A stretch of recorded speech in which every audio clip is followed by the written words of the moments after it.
Hello and welcome to Backcountry Misadventures with John.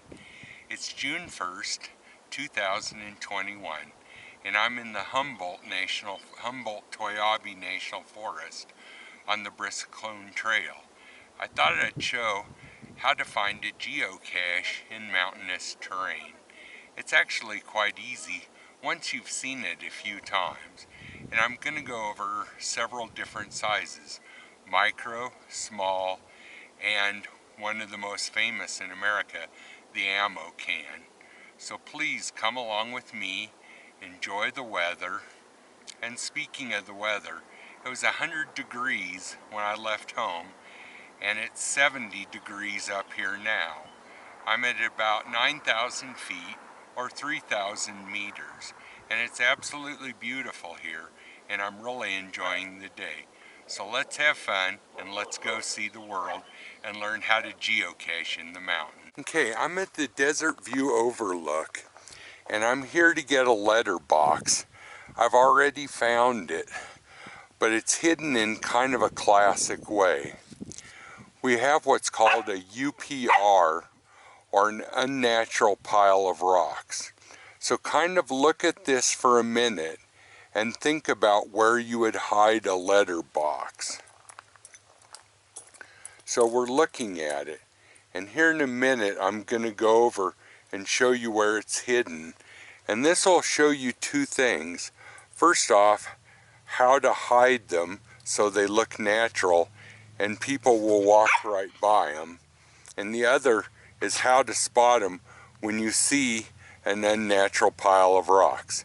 So let me go over to it and show you.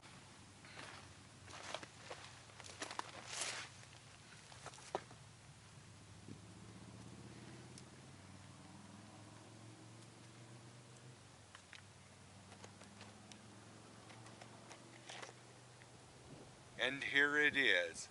This is a letterbox hidden by Trishy.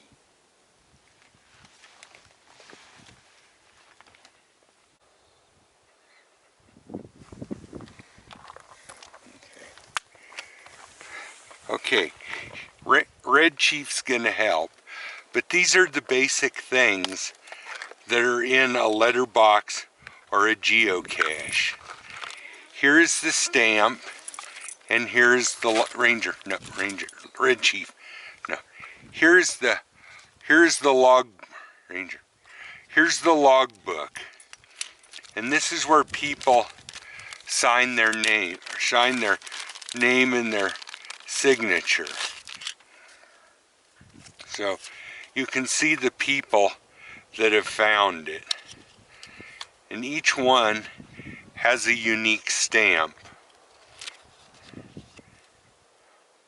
and they'll put the name and the day they found them.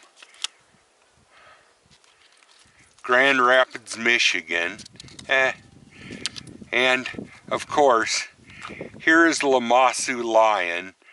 This is my signature stamp with a Lamassu lion that I put on all my letter boxes.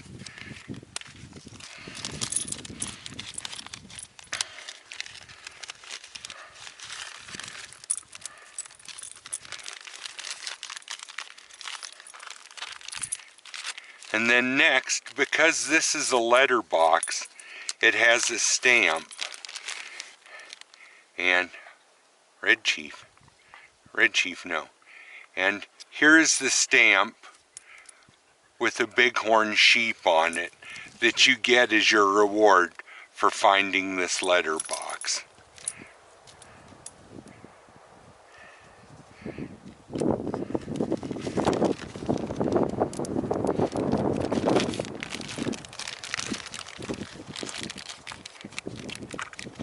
And then one thing you always want to do is, because of rain and moisture, is make sure that the container is sealed up properly again.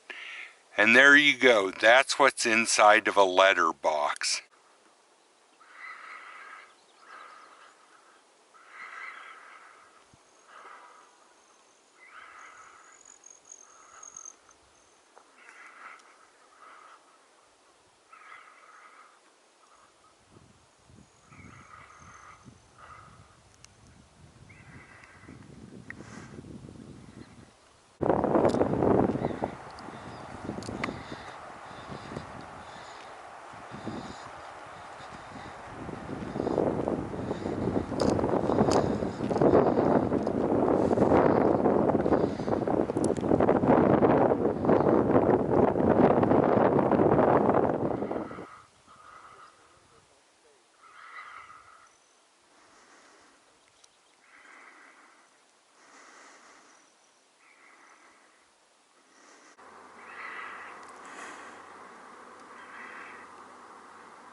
there's some other dogs that are on the trail that aren't very friendly, so we're waiting for them to go up ahead a ways. Ranger!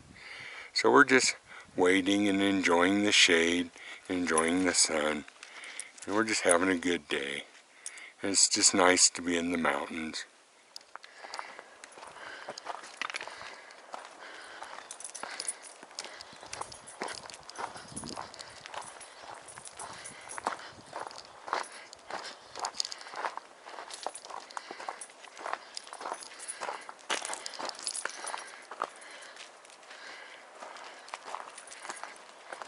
Well, it says I'm 28 foot from the geocache, so let's start looking around here.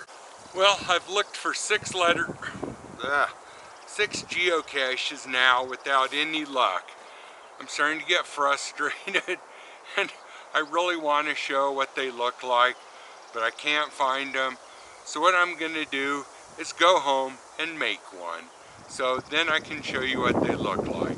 So thank you for watching this, and this is why we call it Backcountry Misadventures with John, because everything ends up a misadventure. Thank you. Well, I looked and I looked, and I finally found a geocache. This one's name is Oh Deer, like as in the deer. So it's out in the middle of the desert. Somebody actually dragged this cement deer about 200 yards off the road. So this is one of the funny things you see about geocaching, is weird things out in the middle of the desert that are always a surprise. So let's go up and see the cache. Well, I was wrong again. I thought the deer was the cache, and that the cache would be underneath the deer or around it. But after about 5 minutes worth of searching, it's missing too. So that makes close to 10 that I have not found in a row. I just don't know what to do now. So I hope you enjoyed this misadventure on the way home from the other one. Oh dear, well, here we go.